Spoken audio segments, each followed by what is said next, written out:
Today, we are in the most cycling-friendly city in the world, Copenhagen.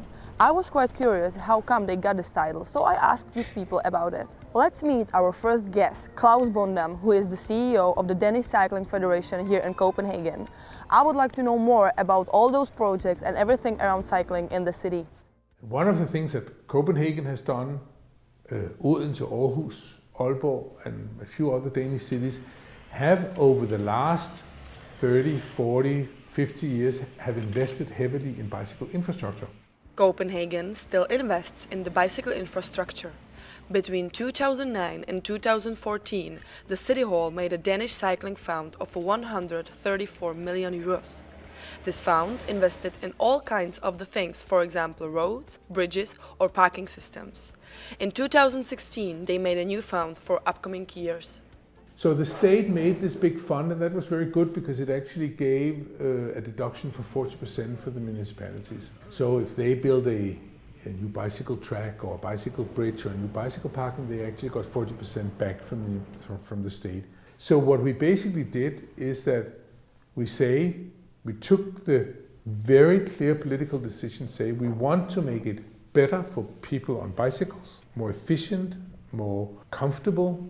We want to make it quicker for people driving in public transport, in the bus.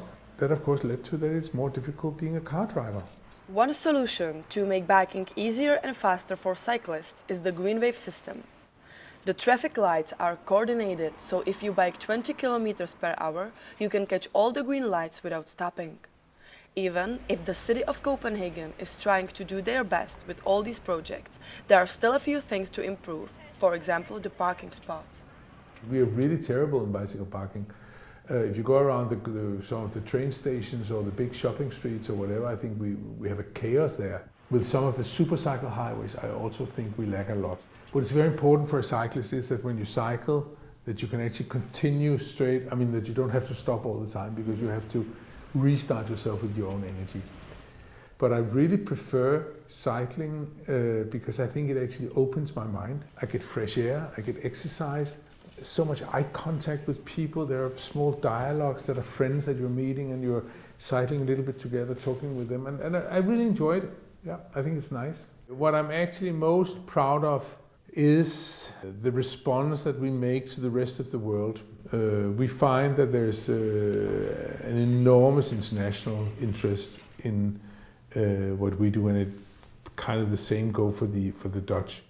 Now we know more about all the projects in Copenhagen and why is it so important to bike. But what about the citizens? Are they really happy about cycling in Copenhagen? Let's ask them. Sometimes we have too many bicycles, too many people who bike around, and maybe we don't have enough room for that. Especially younger cycling people who are drive very fast and they don't really take care. I like cycling because it's more cheaper. If you have a big car, because it's very expensive for the car. I mean for the parking or something, it costs more double as bicycle. Bicycle is very good to go everywhere here. Now I know more about the opinion of Copenhagen citizens, but I also wanted to know if there is something that other European cities, for example Amsterdam, could learn from Copenhagen. Let's talk to our next guest, Hank Zwartouw, who is a Dutch ambassador here in Denmark. He is also a really visible and dedicated cyclist in Copenhagen.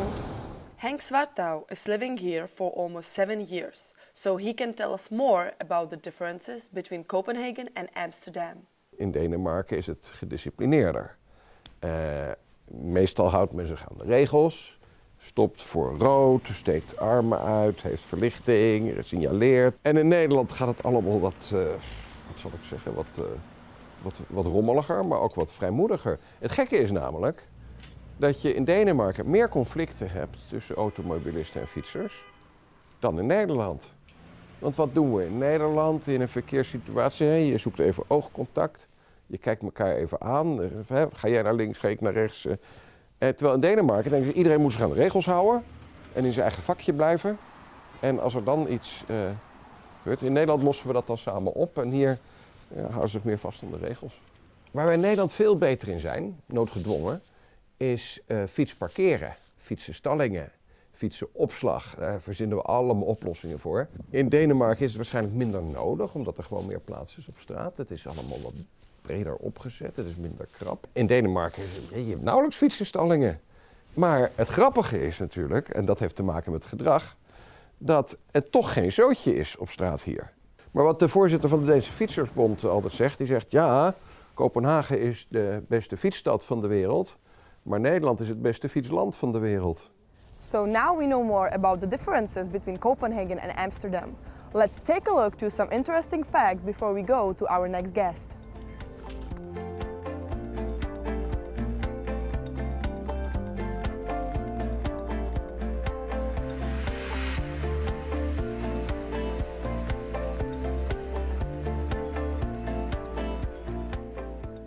As you can see, Copenhagen is going really well with all these cyclists. They are trying to get everyone on the bicycle, even the tourists.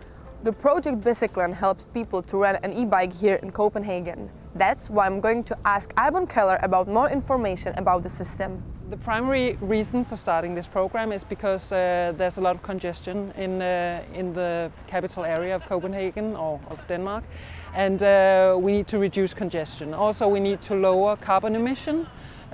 So it's actually a commuter bike most of all. The goal is to improve green transportation in the capital region. So, for instance, it integrates. It has tablets and it integrates with the Reiseplanen, which is the travel plan. So you can see where's the nearest stop, where's the nearest station, when's the next departure by train, bus, metro. Bicyklen is unique because they are the first 100% e-bike system in the world. They were founded by the city of Copenhagen and they are an official part of the public transport together with buses, metro and trains.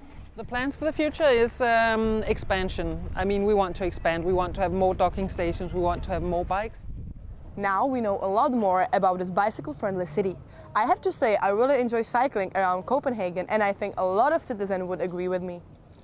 Cycling in Copenhagen is really easy because the distances are very close. I can easily get here by bike. Well, I like the fact that there are a lot of bicycle lanes where you can bike without being interrupted by cars and things like that.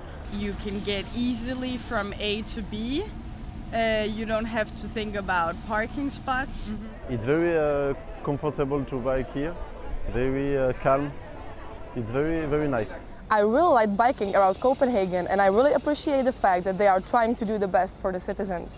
There are still new projects coming up and I hope other European cities are going to be inspired by Copenhagen. See ya!